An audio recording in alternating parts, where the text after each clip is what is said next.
Welcome to சமையல் குறிது. இன்றைக்கி நம்ம வீடியோவில் பார்க்க போகிற ரெசிபி டிஃபன் ஐட்டத்துக்குலாம் வச்சு சாப்பிட்ற மாதிரி ரொம்ப ஈஸியாக நிமிடத்தில் செய்யக்கூடிய சட்னி ரெசிபி. இந்த வீடியோவை பார்த்துட்டு இதே முறையில் இதே அளவோட அந்த சட்னியை ட்ரை பண்ணி பாருங்கள். செஞ்சு பார்த்துட்டு எப்படி வந்துச்சு நம்ம கருத்துக்களை ஷேர் பண்ணுங்கள். இந்த வீடியோ உங்களுக்கு பிடித்திருந்தால் லைக் பண்ணுங்கள், ஷேர் பண்ணுங்கள். நம்ம சேனலை இப்போ தான் முதல் முறையாக பார்க்குறீங்கன்னா சப்ஸ்கிரைப் செய்து கொள்ளுங்கள். கூடவே பெல் ஐக்கனையும் கிளிக் பண்ணி வச்சுக்கோங்க. அதில் ஆல்ன்ற ஆப்ஷன் வரும், அதையும் கிளிக் பண்ணி வச்சுக்கோங்க. இப்போ வாங்க இந்த சட்னி ரெசிபி பார்க்கலாம். இப்போ மிக்ஸி ஜாரில் 50 கிராம் அளவுக்கு பொட்டுக்கடலை சேர்க்குறேன். இதில் 2-3 பல் பூண்டு பற்கள் சேர்த்துருக்கேன். ஒரு சின்ன துண்டு இஞ்சி சேர்த்துக்கலாம். காரத்துக்கு 2 வரமிளகாய் சேர்த்துக்கலாம். கொஞ்சமாக ஒரு சின்ன நெல்லிக்காய் சேர்த்த அளவுக்கு புளி சேர்த்துக்குங்க. தேவைக்கேற்ப உப்பு ஒரு 1/2 டீஸ்பூன் அளவுக்கு சேர்த்துக்கலாம்.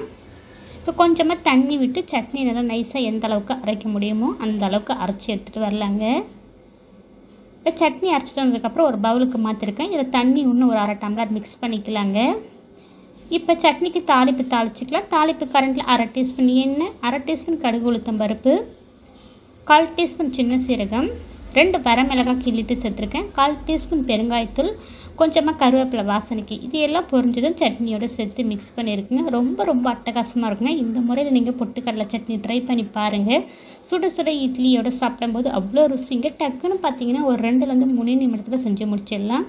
இந்த வீடியோவை பார்த்துட்டு இதே முறையில் இதே அளவுகளோட இந்த பொட்டுக்கடலை சட்னி ட்ரை பண்ணி பாருங்கள். இட்லியோட, தோசையோட, சப்பாத்தி, ஊத்தாப்பத்துக்கெலாம் ரொம்ப அட்டகாசமாக இருக்குங்க. இந்த வீடியோவை பார்த்துட்டு செஞ்சு பார்த்துட்டு உங்களுடைய கருத்துக்களை ஷேர் பண்ணுங்கள். இந்த வீடியோ பிடிச்சிருந்தால் லைக் பண்ணுங்கள், ஷேர் பண்ணுங்கள். நம்ம சேனலுக்கு மறக்காமல் சப்ஸ்கிரைப் பண்ணுங்கள்.